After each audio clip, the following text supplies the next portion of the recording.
Diabetes is an incredibly common condition. So if you look at some of the prevalence data, the prevalence in Stockport is estimated to be about 7.3%, and this was on data from the Yorkshire and Humber Public Health Observatory. So if you look at the population of 300,000, that means we've probably got about 22,000 people with diabetes in Stockport. And going on our national inpatient diabetes audits, we know that for a fact 1 in 5 of our hospital beds have patients with diabetes in it. So it's a sizable problem. And the only way that we can handle this problem is through targeting where our resources, limited as they are best used, and also ensuring that in primary care that patients are educated how to manage their own chronic conditions. So an example of how we target care would be, for instance, in the Diabetes Foot Clinic. We have a multidisciplinary clinic which involves consultants, podiatrists, and embedded in is a diabetes specialist nurse. And the idea is that we're trying to salvage limbs, trying to prevent amputations. One of the leading causes of limb loss, other than accidents and things, actually is diabetes. And so this is something that is eminently worth targeting. And perhaps, Kay, you would maybe tell us a little bit about how the education component with the DSN helps with this particular patient group, maybe a little bit about some of the other educational activities that as a group you guys can offer. Yeah, absolutely. As you've already said, we can't possibly direct our care to all the population of people living with diabetes, and there will also be those that don't have diabetes yet, and we know that this is an increasing problem, so our population is likely to grow. So what is key is our patient self-management.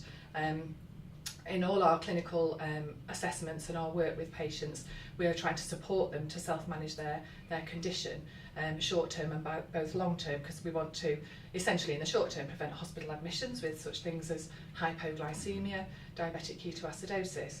But more importantly, in the long term, we are looking at things like providing education, structured courses. We have a bespoke course that we've created in Stockport called Soccer, which is growing in its demand, if you like, which is encouraging. And we are supported as well with referrals from GPs and practice nurses in that as well. I think also it's worth in sort of involving the support that we give to GPs and practice nurses, because equally their input is valuable, because our patient contact is minimal in terms of the support we give. I think logistically, because we are a relatively small team, we can't be everywhere for everybody, and this goes back to the education side. So education is not just at the patient itself as delivered by the members of the team, but about getting the GP practices skilled up to manage a chronic condition. And you talked about some of the structured education like Soccer. Well, there's also the Type 2 Diabetes Expert Program, yeah. And that is not delivered so much by us, but as part of an integrated approach with primary care. The thing that I really would like to bring across, though, is that as a consultant in a hospital, I don't see my boundaries of care to diabetes being just within this trust.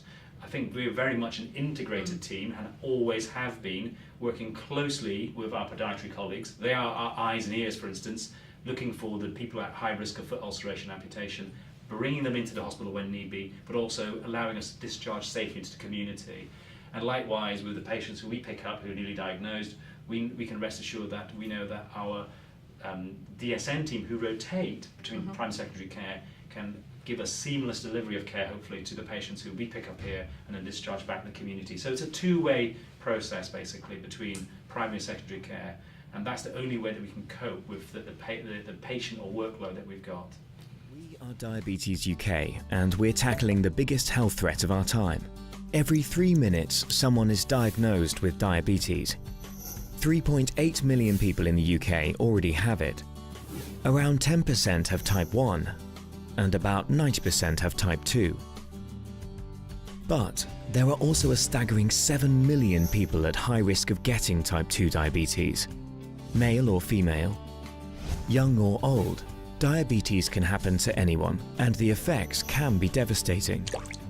Diabetes isn't just a condition. For people with it, it's a part of life.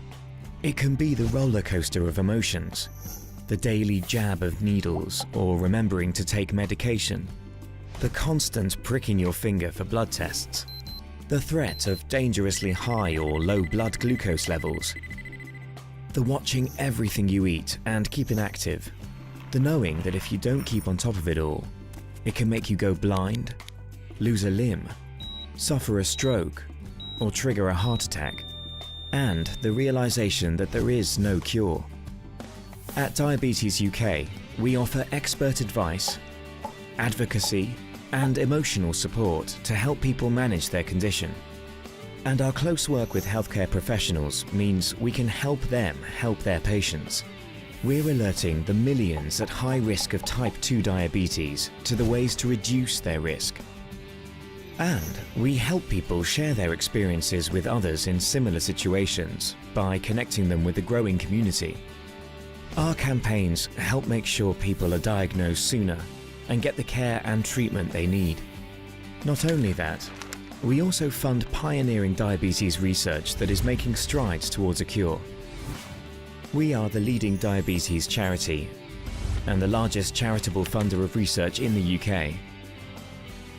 We are changing lives and diabetes forever. We are Diabetes UK.